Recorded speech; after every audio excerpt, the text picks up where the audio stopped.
Amores. ¿Mis amigas? Sí. Muy bien, eso. ¿Qué es esto? Oye, eso tiene símbolo de maricón. ¿Tiene símbolo de maricón? ¿Esto? Es para ver pinturas. Chana artística y novela cremera. Aquí te quito toda materia.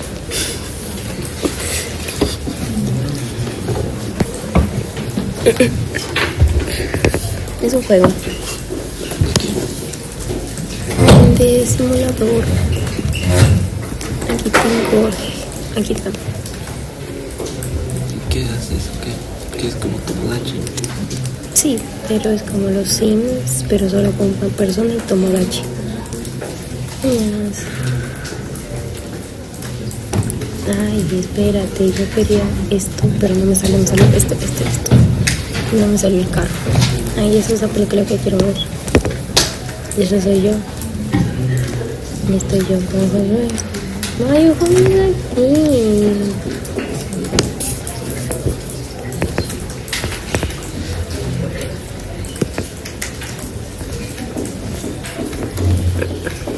Ahí estamos hablando de que no alcanzamos a comer sushi. Ahí estoy yo. Aquí está la pinta.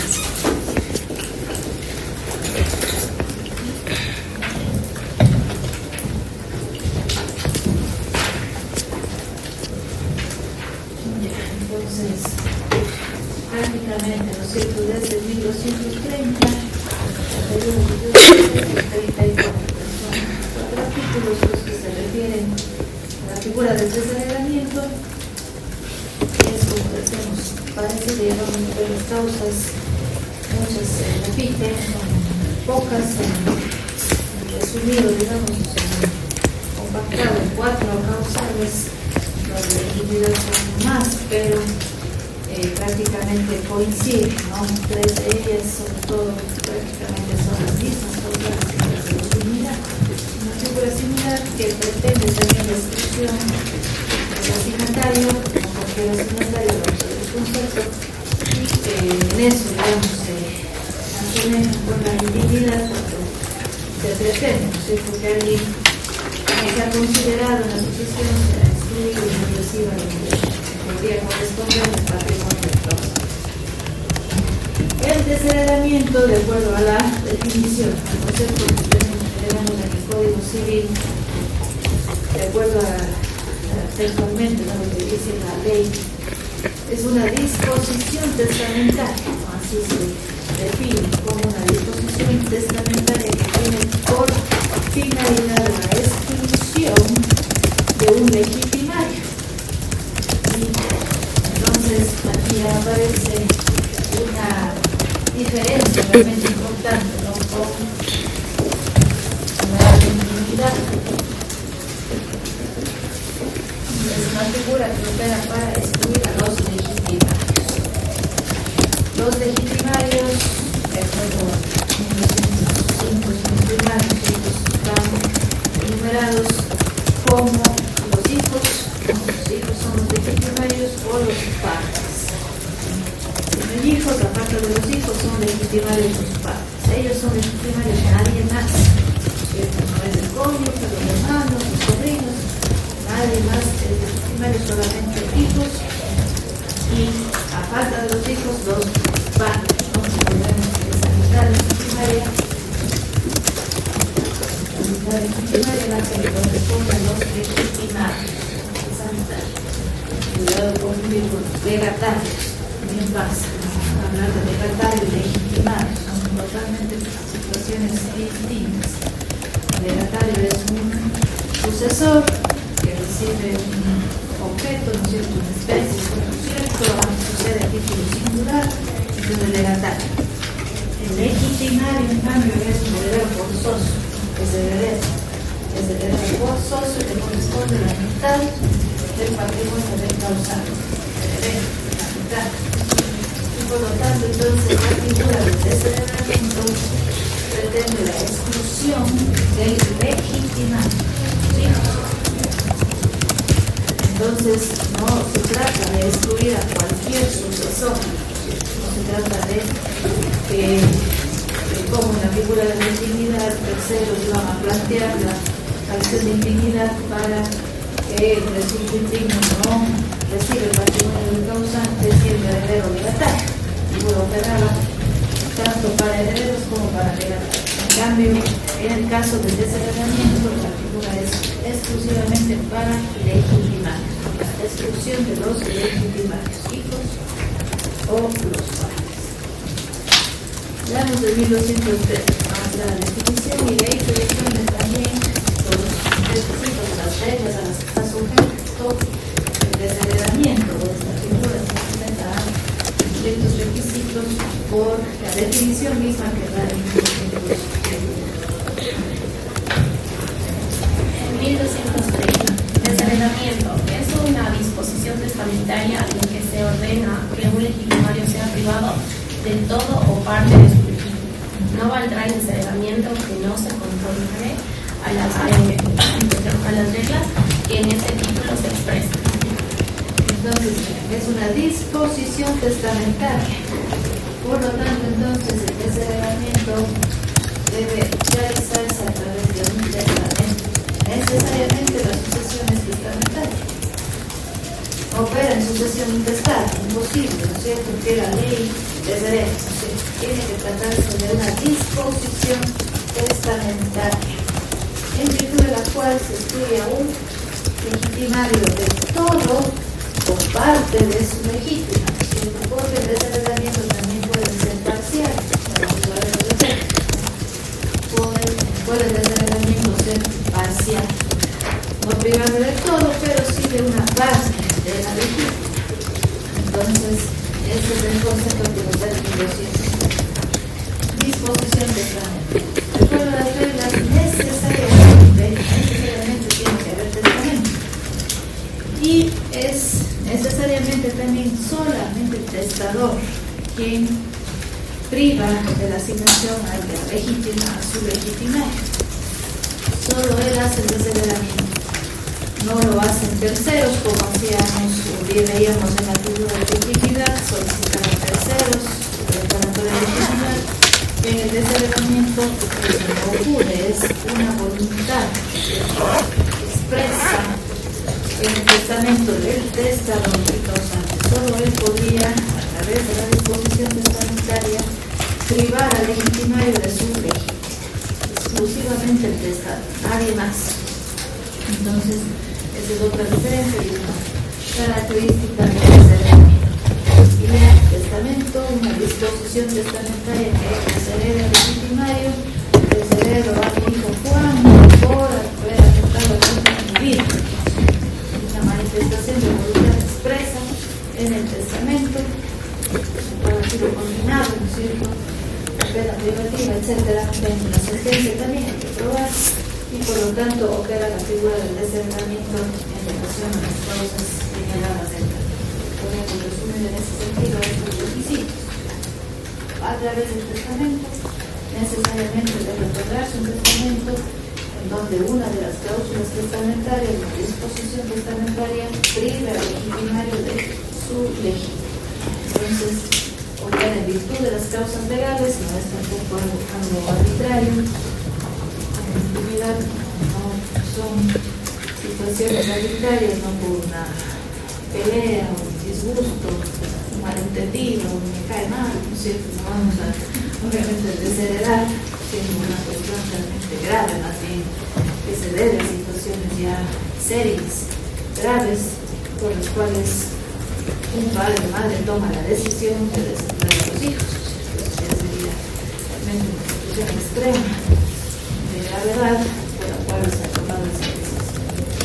Entonces tiene que haber causas, tienen que probarse esas causas y puede probarse la causa en vida del mismo testador, puede ser que la causa esté probada en vida y él por eso todo el testamento se mueve por esa causal, inclusive refiere que hay sentencia, que le ha condenado por determinada situación al legitimario y está aprobada la causal del desheredamiento.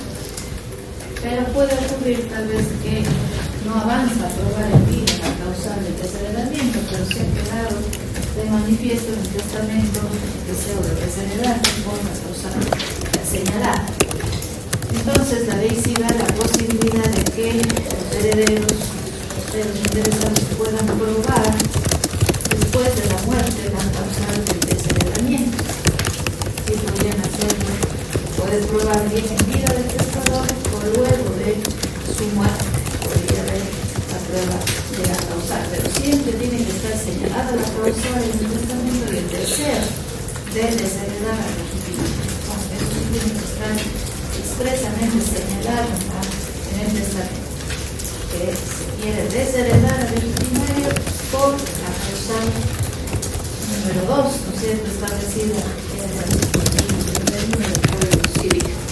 Entonces se podría probar luego de su como excepción, ¿no?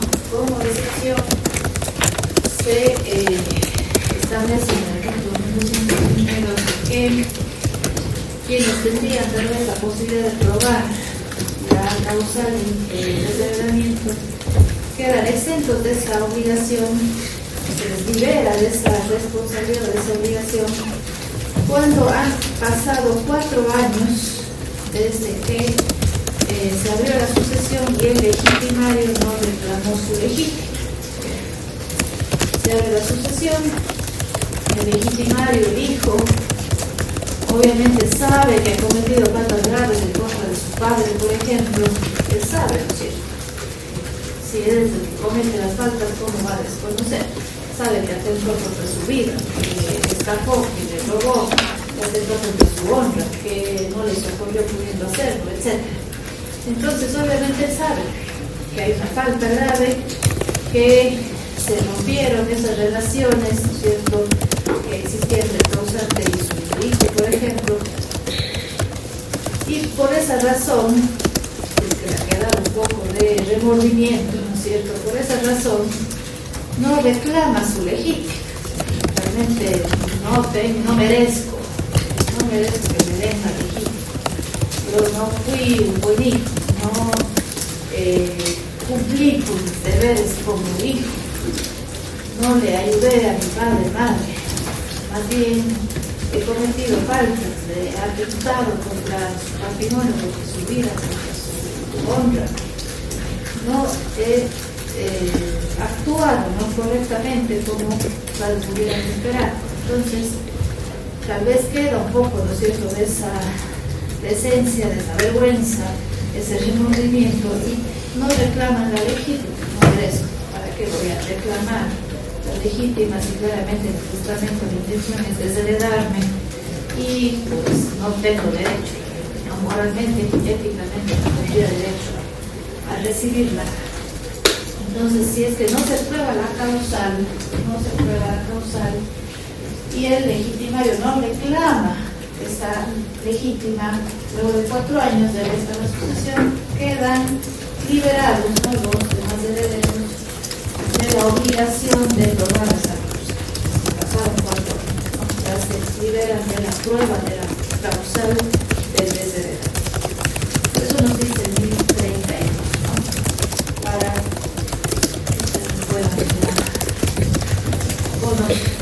cuando hay esta excepción, digamos así, de la prueba de la causal del desheredamiento, siempre por vía testamentaria, y solamente en caso de que han pasado 4 años podrían eximirse de esa responsabilidad que por no haber reclamado el legitimario su ley. A ver, veamos 1232. Artículo 1232. No valdrá ninguna de las causas de desheredamiento mencionadas en el artículo anterior si no se expresa en el testamento específicamente y si además no se hubiese probado judicialmente en vida del testador o las personas a quienes interesare el desheredamiento no lo probaren después de su muerte. Sin embargo, no será necesaria la prueba cuando el desheredado no reclame su legítima dentro de los 4 años subsiguientes a la apertura de la sucesión o dentro de los 4 años contados desde el día en que haya cesado su incapacidad de administrar, si al tiempo de abrirse la sucesión era incapaz.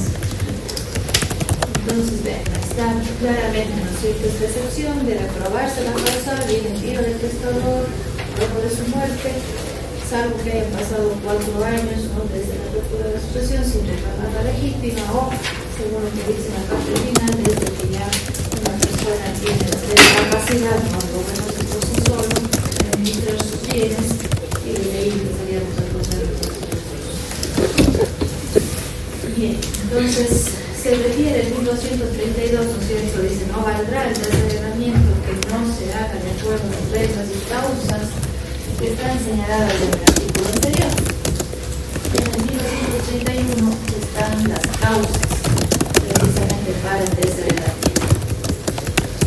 Entonces ahí ustedes van a ver que prácticamente coinciden con las de la intimidad, son algunas las mismas, con ciertas distinciones, pero prácticamente las 3 primeras, podríamos decir, son iguales. A ver, ¿qué dicen? Vamos leyendo una por una, 1231, vamos viendo una por una las causales para desheredar. El descendiente no puede ser desheredado sino por alguna de las causas siguientes. Primero, por haber cometido injuria grave contra el testador en su persona, honor o bienes, o en la persona, honor o bienes de su cónyuge, o de cualquiera de sus ascendientes o descendientes. Ya. Esa es la primera, ¿no? Sí, es la primera, ¿ya? Después vamos viendo la siguiente. Entonces, vean, dice: haber cometido injuria grave. Esa palabrita injuria significa atentado, ¿no? El atentado grave. No solamente es una injuria, es decir, que yo he mentido sobre una circunstancia de otra persona, estoy injuriando, estoy hablando mal de otro. No es solamente eso, insultando, sino es en el sentido amplio de la palabra, haber atentado gravemente contra de la persona, del causante, de sus bienes, de su honor, o de algunos de sus ascendientes, descendientes del pueblo. Atentado o injuria grave es atentado. Aquí podríamos ver que esta causa coincide también con la misma de la intimidad. Atentar contra la vida o honor, bienes del causante, como veíamos anteriormente. Entonces, no está, si es diferente, es la causa del homicidio, ¿no es cierto? La persona del causante, obviamente, la causa del homicidio va a ser motivo para la intimidad, ¿no? Eso sí, porque termina con la vida del causante y son los terceros los que podrían solicitar la intimidad.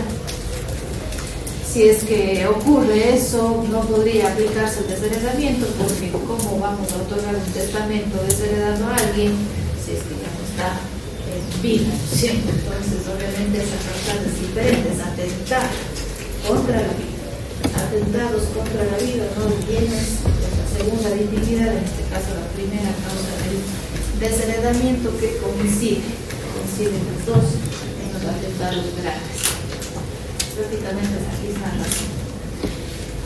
La segunda, ahora sí, veamos la segunda causa de desheredamiento. Segunda, por no haberle socorrido en el estado de demencia o desvalimiento pudiente. No haberle socorrido. También coincide, si ven ustedes, en el estado de desvalimiento o demencia, pudiendo hacer. Recuerden ahí que hay una reforma o hay una breve cambio corto en relación a los términos que se utilizan con la demencia. Así, perdón, es por no haberle socorrido en el estado de trastorno mental, entre comillas, persona con demencia o desvalimiento pudiente. Ese es el artículo actualizado, que luego las reformas fueron en 2024, a raíz de la vigencia de la Ley Orgánica de la Salud Mental, que planteó reformas del Código Civil, y luego una sentencia de la Corte Constitucional en donde se retoman los términos persona con demencia, corresponde a la nueva dignidad, lo que ocurrió en esa situación respecto de la terminología que se pretendía cambiar en el Código Civil, ¿no? Con la Ley Orgánica de la Salud. tal decía, las reformas que se pusieron, ¿no? Disposiciones reformatorias al final de la ley que se reformes en el Código Civil, en lugar de ley de personas con demencia o demente, háblese de trastorno mental. El Código Civil utilizaba el término demente nada más, ¿no? Son incapaces absolutos los dementes. El demente que puede rehabilitarse, el demente que tiene intervalos lúcidos, ¿no es cierto? Entonces, hablaba de esa forma, se refería al incapaz de esa manera como el demente, el demente. Entonces, con esta ley, lo que la intención, digamos, era que no se trate de una manera así tan despectiva, no hablar de demente, sino sugirieron poner persona con trastorno mental. Persona con trastorno mental. Pero luego, ¿qué ocurrió? Que la Corte Constitucional revisa eso, ¿no? Y dice persona con trastorno mental no es tampoco un término adecuado, porque no toda persona con trastorno mental es incapaz absoluta.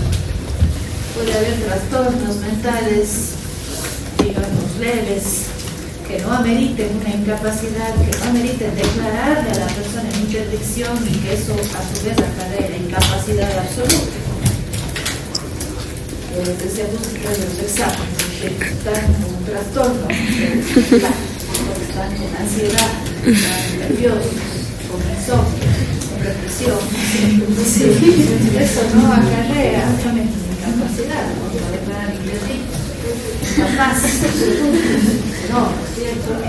No cualquier trastorno que le salga a lugar a una incapacidad absoluta, dejando ya obviamente grave, severo, donde realmente la persona requiere una protección y de actuar a través de un representante legal. Entonces, la Corte que dice, no hablemos de trastorno mental, van a tocar un tema muy complejo del derecho civil, de la incapacidad de las personas, y tuviésemos nuevamente, entre comillas, estas personas con demencia. Ya no demente, como antes de demente, sino persona con demencia.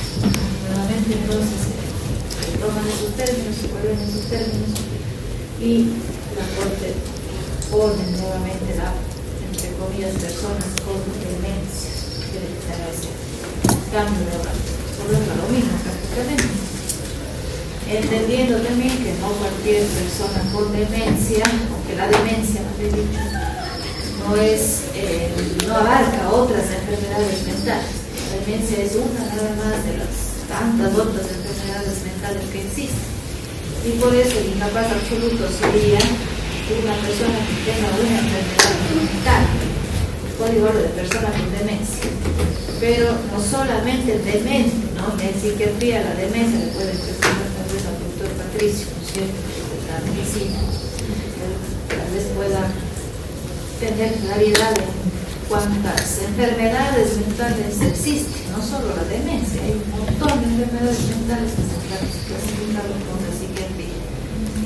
Entonces, hay que interpretar, ¿no es cierto?, ese término, persona con demencia, de una manera más amplia, sí, abarcando entonces a otras personas que tengan un problema mental y que les impida gobernarse por sí solos. A eso se refiere también esta misma causal, ¿no es cierto? Cuando el descendiente no socorre o un legitimario no socorre al pariente en estado de desvanecimiento, dice la ley, o de demencia, ¿no? Persona con demencia. Es la misma, entonces, la misma causal que repite aquí, la misma de la indignidad. Vamos con la tercera. ¿Qué dice la tercera? Por haberse valido de fuerza o dolo para impedirle el testado. Aquí sí, tal vez nos parece contradictorio. Dice haberse valido de la fuerza o dolo para impedirle el testado. El tema de la indignidad era la fuerza y el dolo para que otorgue el testamento o impedirle también que otorgue el testamento. O la fuerza que se utilizó el dolo para aumentar el testamento, para destruir el testamento, eran causales distintas. Aquí nada más se refiere la causal a la fuerza y el dolo para impedirle el testamento.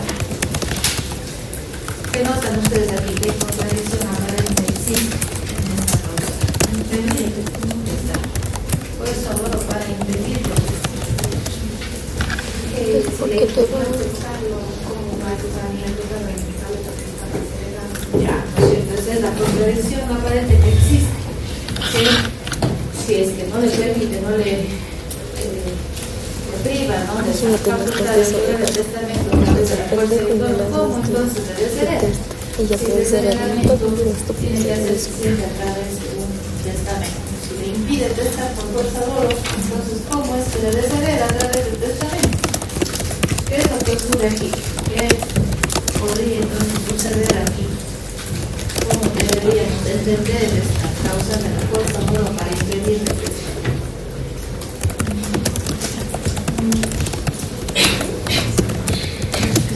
¿Qué ocurrirá aquí?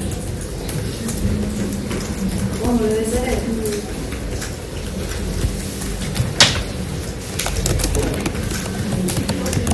¿Qué será?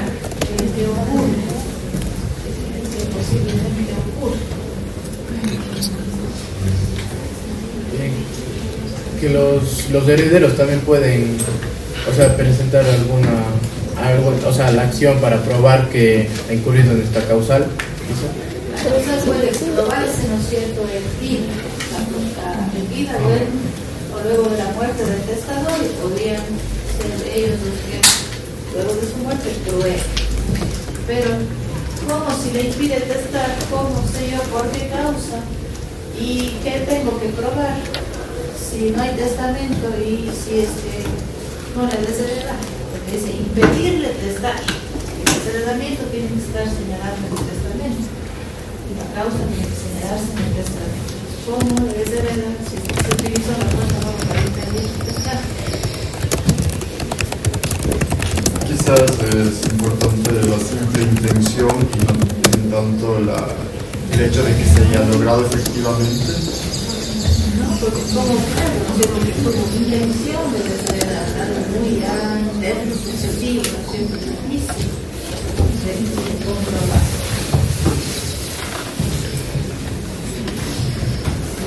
Ponen esa contradicción, ponen esa situación a causal.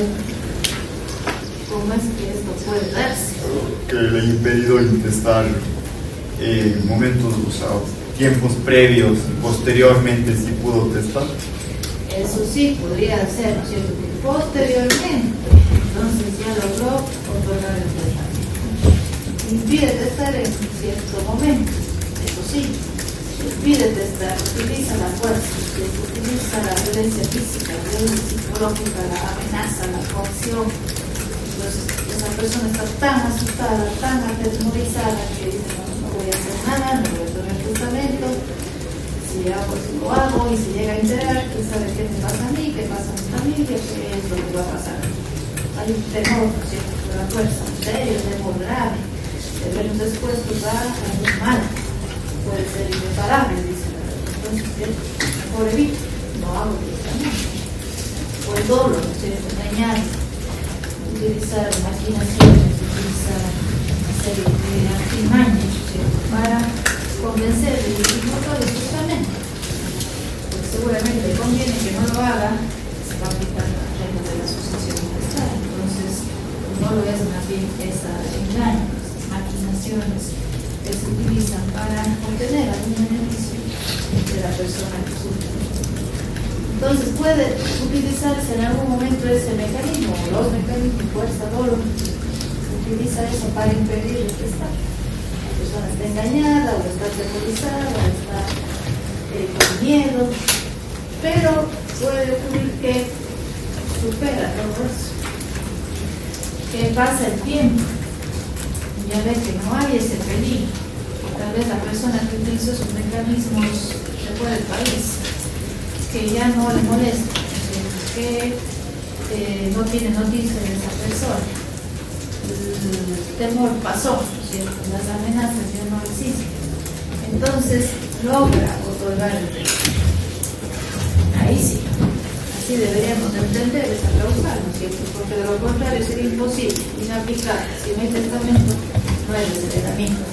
Así de sencillo. Entonces tendríamos que entenderla como una situación en la que el testador logró resolver el testamento, superó todo eso, supera estas circunstancias y logra resolver el testamento diciendo que en algún momento esta persona empleó la fuerza, la amenaza, la coacción, violencia física, también fue engañada, un dolo, la intención de perjudicarle, va a tener que probar, obviamente, ¿no es cierto? Hay que probar estas situaciones y entonces ahí sí tendría lugar el desheredamiento.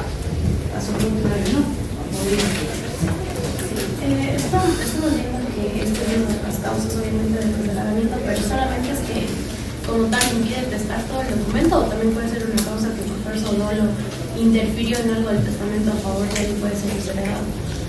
Claro, utilizó para impedir el testar, es decir, para que todo el testamento se fuera Y si interfirió con fuerza y dolo para que haga algo a favor del mismo.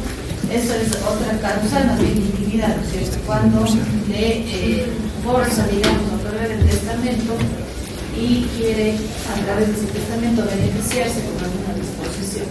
Así es, causa de intimidad. En el desheredamiento la causa expresa es que le haya impedido testar. Ahora dejó testar y que luego entonces se superan estas circunstancias y otorga el testamento y le deshereda. Y el desheredamiento ahí sí es, si es que no se limita de todo lo que le pueda corresponder, sino de una disposición, sino de todo lo que posiblemente le corresponde. Esa es la causa de haber impedido de estar con fuerza o dolor. Pero lo logra hacer, o sea, ya supera todas las circunstancias, pasa, digamos, el peligro, ya no hay estas, desaparecen estas situaciones y logra lograr el tratamiento en nombre de ese. Solo así entenderíamos la causa, pues no hay una podría aplicar. Bien, y la cuarta también tiene algunas cosas normativas. ¿Qué dice la cuarta? Por haber cometido un delito a que se haya aplicado alguna de las penas designadas en el numeral cuarto del artículo 312 o por haberse abandonado a los vicios o ejercido brujerías infames, a menos que se pruebe que el testador no cuidó de la educación del los ascendientes podrán ser desheredados por cualquiera de las tres primeras causas. Ya. Vean aquí por qué se dice eso, ¿no? Los ascendientes por cualquiera de las tres primeras. La cuarta no, ¿por qué? Porque no son los descendientes, ¿no es cierto?, los que cuidamos de la educación del ascendiente. No son los hijos los que educan a los padres, sino al revés. No son los hijos los que cuidan de la educación de los padres, los ascendientes, sino al revés. Sin embargo, ¿no es cierto?, la causa mira justamente a tener en cuenta que pueden darse en la vida real situaciones en las que los hijos puedan tal vez, como dice la ley, por haberse abandonado a los vicios. Quiere decir entonces que los hijos han tomado un camino que no es el correcto, que empiezan a desarrollar actividades ilícitas, que cometen delitos, abandonarse a los vicios, a pesar, ¿no es cierto?, de que los padres han cuidado de la educación de ellos. Los padres han cuidado de la educación de los hijos, obviamente no pueden ser desheredados, porque no podría aplicarse esta causal cuando se ha cumplido, digamos, con las obligaciones del padre en relación a los hijos. Aconsejaron, cuidaron, guiaron a los hijos, trataron de hacer todo lo mejor por ellos. Como hemos dicho siempre, ¿no es cierto?, los padres que no hacen por los hijos, tratan de que siempre les vaya bien, de darles lo mejor, de encaminarles por buen camino, de aconsejarles todo en relación a los hijos bien. Pero puede ser que por ahí se desvían, ¿no es cierto?, toman un camino diferente, más que los padres hicieron todo lo posible, ¿no?, pues trataron de educar, de guiar, de aconsejar, así inculcaron valores, principios, etc. Por más que eso haya ocurrido, los hijos se abandonaron a los vicios, o haber ejercido granjerías infames, no sé si han escuchado esa palabra o esos términos, nunca, ¿no es cierto? Ya no se usan esos términos, no soy jamás, ya creo que en la actualidad no hemos escuchado nunca. Esto de abandonarse al oficio, de haber ejercido granjerías infames, significa hacer o dedicarse a actividades ilícitas, deshonestas. Eso es granjerías infames, actividades deshonestas, ilícitas, cometer delitos, fraudes, ¿no es cierto? Entonces se abandonó el oficio de granjerías infames, un término antiguo. Se utilizaba para dar a entender que una persona está cometiendo actuaciones que no están permitidas, no están apegadas a la moral ni a la ley. Abandonarse. Ahí sí podrían desheredar los padres, porque obviamente los hijos no merecen, hay otros que han sido buenos, que han cumplido con sus obligaciones, que les han ayudado, que se han preocupado de ellos, pero nosotros no le importó y se dedicó a hacer otras cosas que no eran las que esperaban los padres. Como ven, es una situación realmente bastante grave, seria, porque los padres son tan generosos con nosotros, los padres son tan nobles, tan buenos, que nos perdonan todo. Los padres nos perdonan todo, por más que a veces nos portamos mal, ¿sí? Nos portamos mal, a veces les levantamos la voz, a veces no les ayudamos cuando debemos ayudarles, les dejamos en el olvido.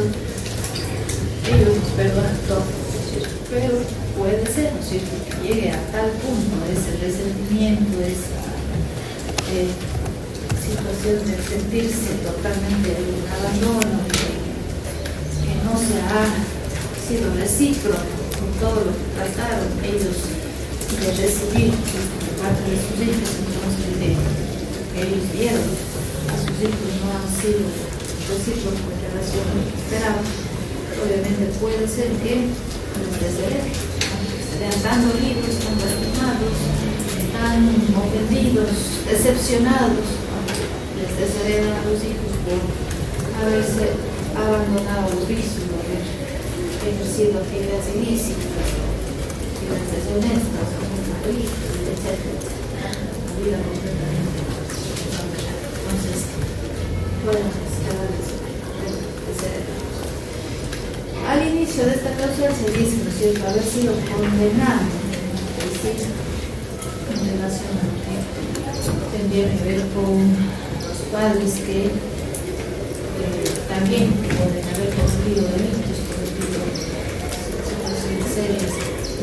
Cuando se dice el haber sido condenado a una de las penas privativas de la libertad, penas privativas de la libertad, de las que se señalan en el artículo 311, ¿no? El artículo 311, numeral 4 del 311. Ese artículo 311 tiene que ver con la emancipación, con causas para la emancipación judicial. Entonces, si es que los padres, ¿no es cierto?, quedan privados, y quedan privados de la patria potestad por haber sido condenados por delitos de reclusión, entonces podría configurarse la causa. Vamos a ver que son, ¿no?, una causa. La emancipación judicial se efectuará por sentencia del juez si ambos padres incurrieren en uno o más de los siguientes casos. ¿Eran los 4 o solo los 4? El 4. Se efectúa asimismo la emancipación judicial por sentencia pasada y autoridad de cosa juzgada que los declare culpados de un delito a que se aplique la pena de 4 años de reclusión u otra de igual o mayor gravedad. La emancipación tendrá efecto, sin embargo, de cualquier indulto o gracia que recaiga sobre la pena. Entonces, se trata de la privación de la patria potestad, ¿no es cierto?, que los padres queden privados de la patria potestad, no tienen representante legal, ¿no es cierto?, entonces los hijos quedan judicialmente emancipados. Y ahí se habla de una condena, ¿no es cierto?, pena privativa de libertad de 4 años de reclusión, ¿no?, una pena igual o mayor a la de 4 años de reclusión. Ahí realmente tendríamos que ajustar la causal, no se ha actualizado, no está siendo compatible, digamos, con el Código Orgánico Integral Penal, que establece más bien unos tiempos distintos para la reclusión. Nuestro código anterior señalaba distinta o hacía una clasificación distinta de las penas, ¿no?, de la prisión y la reclusión, entendiendo que la reclusión es una pena mayor, es una pena más grave, más años de privación de libertad. Y también se hacía una clasificación de la reclusión, en una reclusión mayor, menor. A su vez, también se clasificaba en reclusión mayor, menor, ordinaria y extraordinaria. Era una serie de situaciones que daban lugar a establecer por varios principios las penas de reclusión, sea menor, mayor, ordinaria o extraordinaria. Dependía del delito, la gravedad, los agravantes, las atenuantes, entonces de acuerdo a eso se establecía la reclusión. Y a partir de los 4, por eso nuestro Código Civil dice 4 años de reclusión, pena de 4, una pena igual o mayor a los 4 años de reclusión. Sin embargo, en nuestro Código Orgánico Integral Penal, ¿qué es lo que se dice? Ya no se hace esa clasificación, ya no hay reclusión ordinaria, extraordinaria, mayor, menor, etc. Ya no existe esa clasificación, sino nada más se dice que a partir de los 5 años se entiende pena de reclusión. A los 5, ya no son 4, sino 5. Entonces ahí sí hay una contradicción realmente entre lo que señala el Código Civil y lo que señala el Código Orgánico Integral Penal. A partir de los 5. La intención con la causal es que la persona quede desheredada cuando ha recibido una pena de reclusión. Esa es la intención, la finalidad que tuvo la norma. El legislador, la intención del legislador cuando estableció las causales para el desheredamiento. Cuando ha recibido una pena de reclusión, se entiende delitos mayores, porque la pena privativa de libertad es mayor. La intención era que se trate de pena de reclusión para ser desheredado. Entonces deberíamos entender que se trataría de pena de reclusión de acuerdo a las normas del Código Orgánico Integral Penal, que es ley especial. Y así entonces juntar cierto tiempo y hacer que opere el desheredamiento, pena de reclusión, además del tiempo de no coincide, porque no se ajusta el tiempo del Código Civil a lo que dice el Código Orgánico Integral Penal. Pero esa es la situación, ¿no? Una situación grave, que los padres también podrían haber sido condenados por delitos y por eso ocurre la emancipación de los hijos. Eran emancipados judicialmente porque los padres han sido condenados a pena de reclusión. Esa cuarta causa bien es la diferente, realmente la que hace la diferencia con las causas de indignidad, tiene que ver con la tema penal, la reclusión y también con temas sobre todo morales, ¿no? Los hijos descuidado, abandonado a los vicios, y por eso podrían ser desheredados. Son las 4 causales del desheredamiento. Decimos, es una situación bastante seria, grave. Tomar la decisión de desheredar a un hijo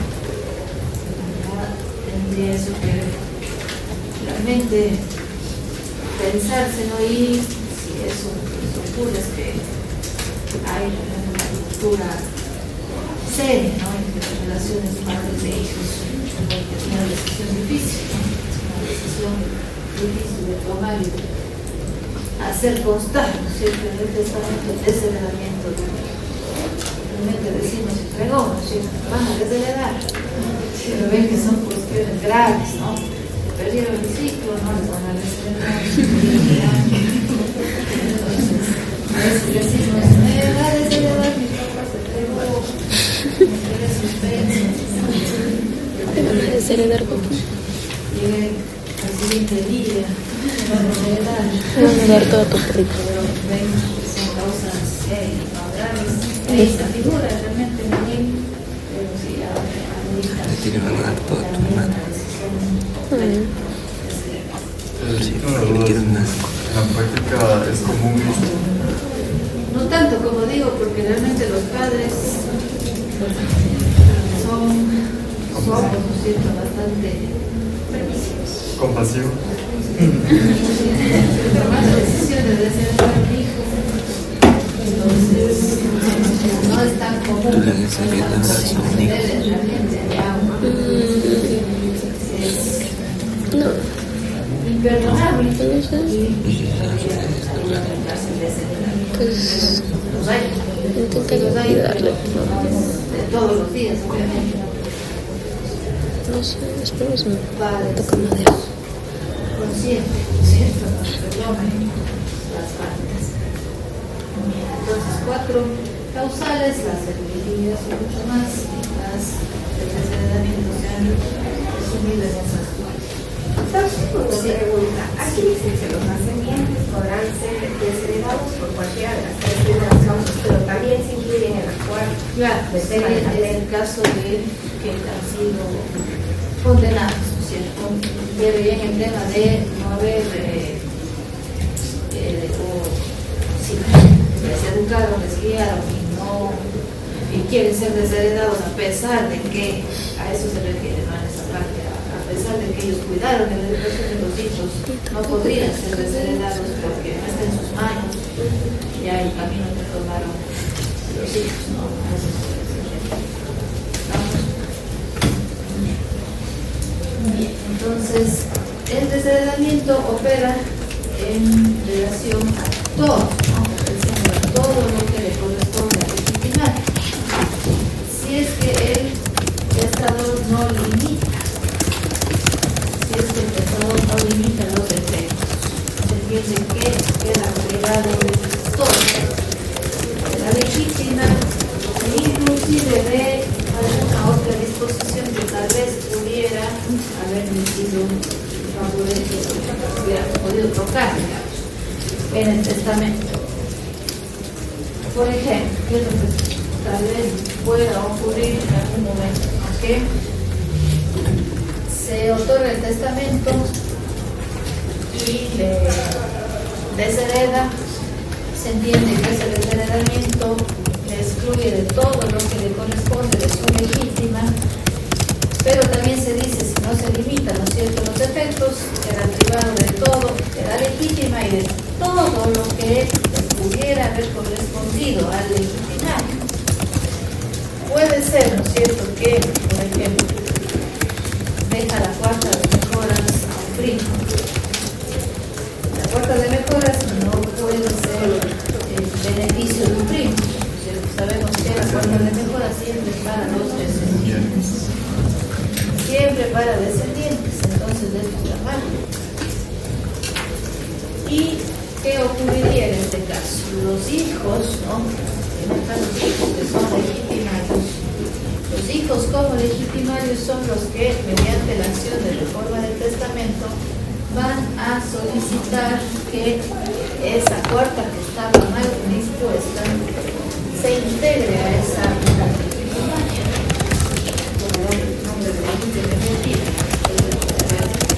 Los nombres, ¿no? Pero ellos mediante la acción de reforma podrían reclamar esa cuarta de mejoras que estuvo mal dispuesta. Solo los hijos, ¿no? Porque son herederos forzosos, son legitimados. Solo ellos podrían plantear esta acción para recuperar la cuarta de mejoras. Entonces, por eso la ley dice de todas las asignaciones de su mitad legitimaria y de todas las donaciones, legados y de todo lo demás que tal vez pudiera corresponderle al legitimario. Aquí tal vez también le iba a corresponder parte de la cuarta de mejoras, porque se planteó la acción de reforma por los hijos y también el desheredado hubiera tenido derecho a parte de la cuarta de mejoras. Entonces queda privado también de eso, más que no se haya dicho que queda privado también de la legítima y de todo lo demás que también pueda, en algún caso, corresponder a legítima. Entonces le pudo corresponder parte de la cuarta. Pero como ha sido desheredado, no se limitaron los efectos, entonces también queda privado de esa porción. Todo, la legitimidad de todo lo demás, todo lo que tal vez le pueda corresponder, por ejemplo, vía acciones de forma del testador. Queda privado de todo. Pero el testador sí puede privarle de parte, eso sí puede hacer, puede limitar esos efectos. Por eso el desheredamiento en la definición claramente se dice privarle de todo o parte de su legítima. Entonces puede decirle privo de la mitad de lo que le corresponde de su legítima, una parte nada más. O le dejo la legítima pero le privo de la parte de mejoras. O le privo de la legítima y sí le dejo un legado. Entonces puede limitar los efectos del desheredamiento. Puede privarse solamente de una parte de la legítima y tal vez se deja también que sea beneficiario de la otra parte. Incluye de esa mitad la cuarta. Priva solamente de parte de esa cuarta y el resto sí podría recibir. Priva de la legítima y la cita legada. Los efectos dependen, ¿no?, de cómo exprese esa política. Si no dice nada, se entiende desheredado de todo. Si no limita los efectos, se entiende desheredado de todo. Pero el testador sí puede limitar los efectos, ¿sí? Llevarle de una parte de la legítima e inclusive hacerle otras asignaciones que podrían estar contempladas en el mismo testador. A ver, 1233, veamos. Artículo 1233.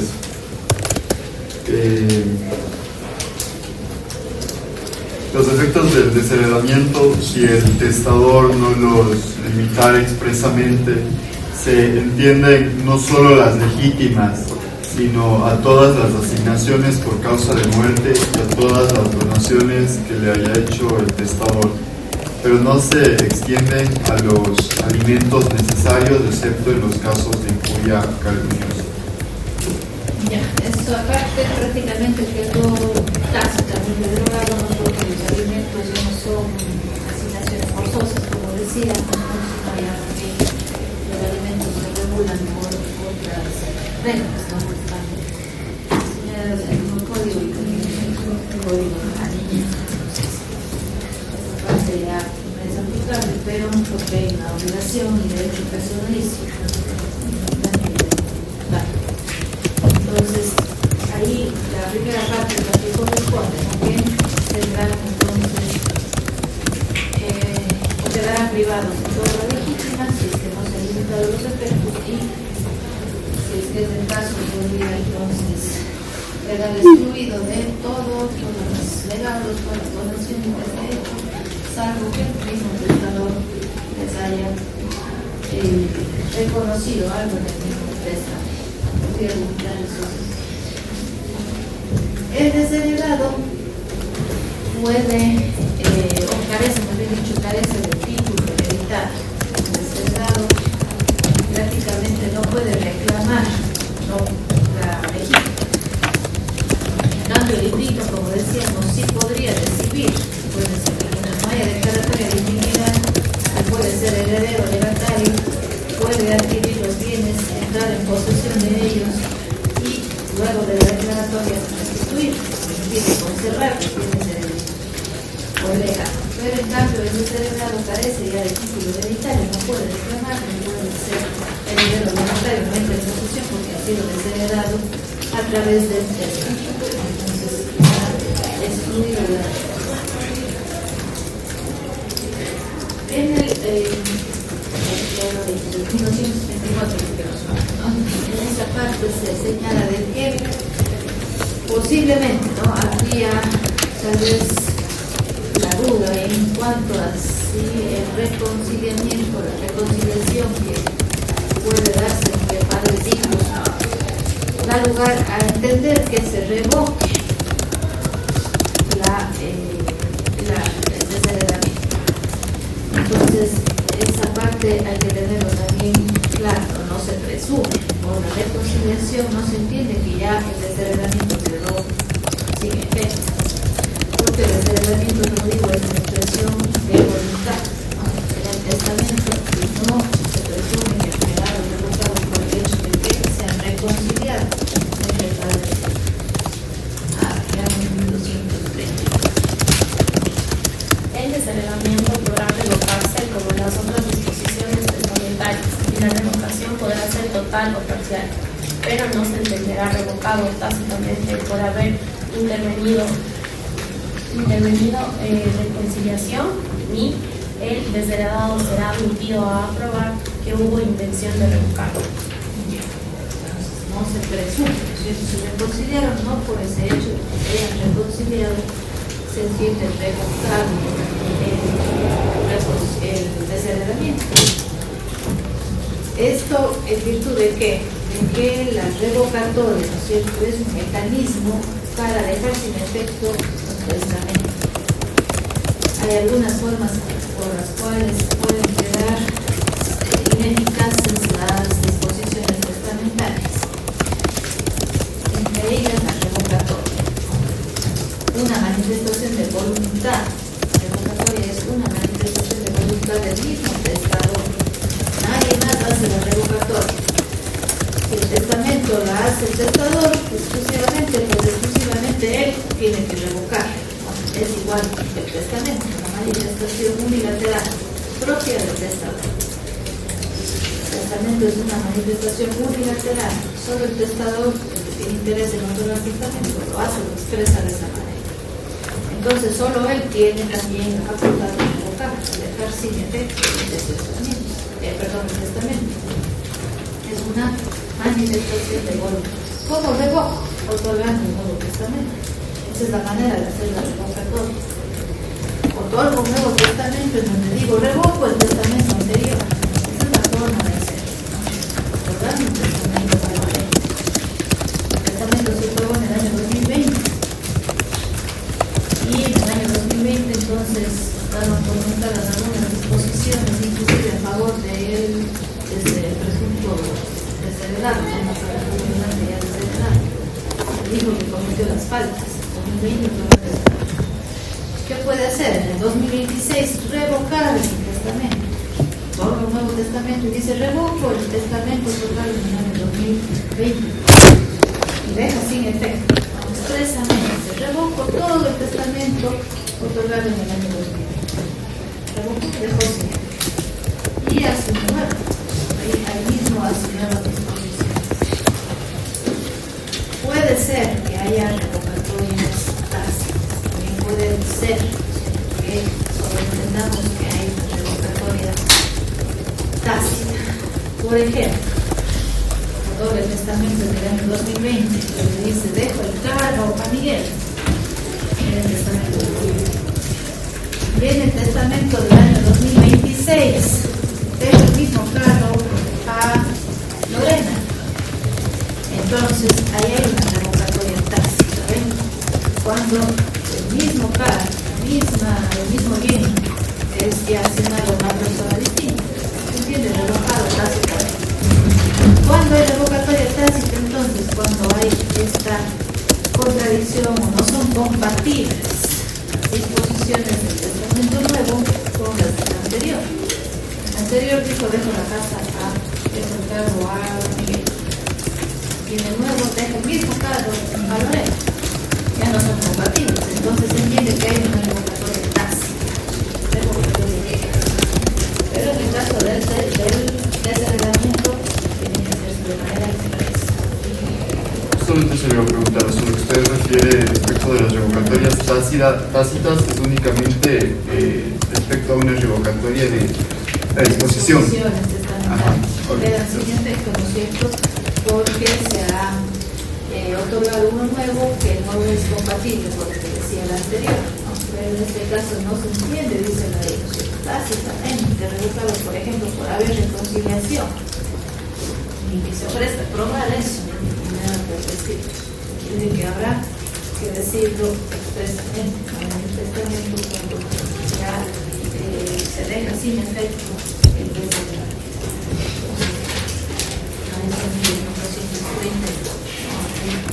Por la reconciliación no se entiende revocado tácitamente el deseo. Bien, y finalmente, no hay en el mismo texto, ustedes deben obviar estas partes, porque hay un paralelo entre incapacidad absoluta relativa, incapacidad e indignidad, indignidad y enderezamiento. Y así se va haciendo una comparación de algunas figuras y aparecen las semejanzas y las diferencias. Nosotros tenemos ahí al final de los ciertos capítulos semejanzas y diferencias. Podemos ver semejanzas y diferencias también entre transmisión y representación. Sí, va a ser un paralelo. Y sobre todo no es fácil, tal vez ya en este caso hacer o reconocer las semejanzas y también las diferencias, porque ya sabemos en qué consisten las dos figuras, sabemos en qué consiste la indignidad, sabemos en qué consiste el desheredar.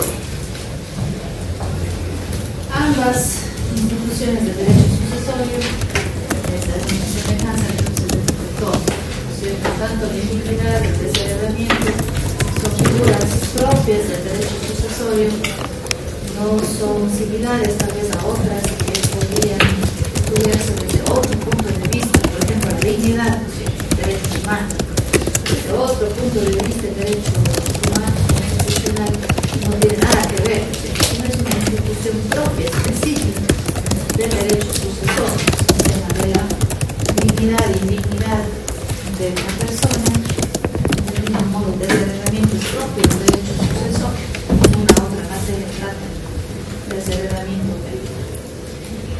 Ambas que pretenden privar, ¿cierto?, excluir al sucesor. Si bien la indignidad es para cualquier sucesor, de diferencia no tiene en el caso de desheredamiento es para legitimarios, pero en sí lo que tratan ambas figuras es de excluir, privar a alguien de lo que corresponde a una sucesión. Ambas pretenden lo mismo. Y ambas son excepciones. Ambas, tanto en la indignidad y el desheredamiento, se tratan de excepciones a la regla general. La regla es que toda persona es capaz y digna de suceder, excepto los que la ley dice incapaces, indignos o han sido desheredados. La figura es similar. Entonces son excepciones a la regla general de la capacidad de indignidad. Solo excepcionalmente, por causas que están en la ley, pueden ser privados de lo que les corresponde. En las diferencias, entre sí podemos ir encontrando diferencias. La indignidad opera en ambas clases de sucesión, una sucesión testamentaria o intestada. El problema ahí, se luego testamento y luego se reclama la indignidad, se plantea el juicio de indignidad y se excluye el sucesor, opera la ley, sucesión intestada y luego se demanda la indignidad y se excluye, opera la indignidad. Pero si es que hablamos del desheredamiento, solamente opera en sucesiones testamentarias. Toda la sucesión testamentaria porque es una disposición testamentaria de desheredamiento. Solo a través del testamento podemos decidir. ¿Qué otra diferencia hay? Que los excluidos, digamos, en el caso del desheredamiento son los legitimarios, hijos o padres, solo los legitimarios. En cambio, en el caso de la indignidad, cualquier sucesor, bien sea heredero o legatario. Se opera en ambas clases de sucesión, por los clases de herederos y legatarios. Pero el desheredamiento solamente para legitimarios.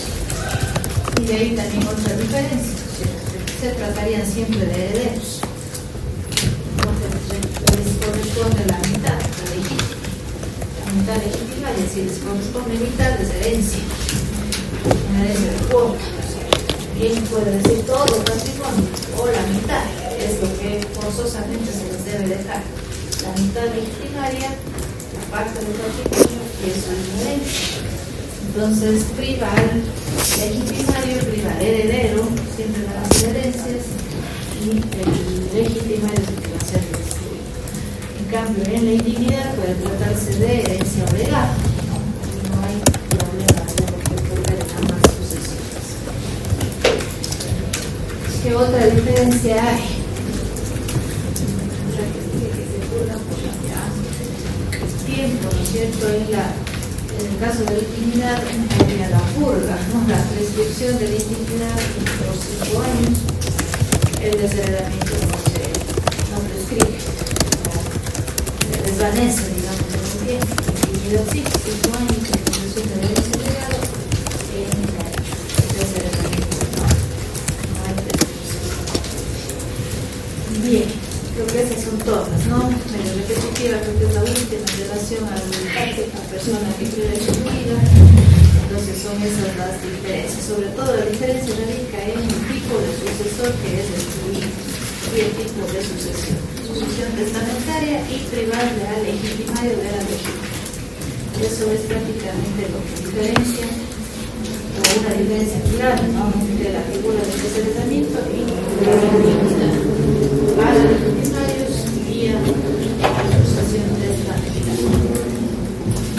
En la última parte tiene una crítica que se hace, es un juicio que se plantea para ustedes opinar. Hay quienes dicen sería mejor, plantean, ¿no es cierto? Esto sería mejor que podamos con la figura de la intimidad absorber el desheredamiento y solamente tener una figura en el derecho sucesor, que la intimidad absorba el desheredamiento. Y la otra postura es que no es conveniente, que deben mantenerse así como están, por separar, por un lado la intimidad y por otro el desheredamiento. ¿Qué creen ustedes? ¿Será conveniente unificar las dos figuras, tener una sola, que la intimidad absorba el desheredamiento? No. ¿O será mejor mantenerlas por separado? Por separado. Por separado. Todos están de acuerdo. Guay. Sí, ¿por qué razones entonces? ¿Por qué mantenerlas así? Creo que es criterio general y por ahí alguien está en desacuerdo. El otro día en otro curso andaba la mano todito. Preguntaba por qué. No sabía, alzo la mano, no sé por qué, pero bueno, yo alzo la mano. ¿De qué? ¿En qué estoy de acuerdo? ¿Por qué estarán de acuerdo en que se mantenga por separado? Yo considero que una de las grandes diferencias también es que en el desheredamiento esto depende de la disposición del testador y la indignidad de terceros, de herederos, interesados, y creo que es importante la prevalencia de la disposición de la persona, del causante, ¿no? De la persona que va a disponer de sus bienes por sucesión por causa de muerte, muy diferente a la que podrían presentar terceros interesados. Principalmente por eso no considero que más bien la indignidad debería absorber al desheredamiento, sino principalmente por la prevalencia de la voluntad del testador. ¿Ya? ¿Qué dicen los demás? ¿Tú qué dices aquí? Totalmente de acuerdo. ¿Qué digo? No, son distintos. Pero pienso que sí debería la intimidad absorber la diferencia. Porque yo le noto como la diferencia con el figura de lengua que casi como que no se usan, pues podrían más bien adecuarse para que funcionen las dos en la misma línea y nos ahorraríamos algunas cosas. Estudiamos menos.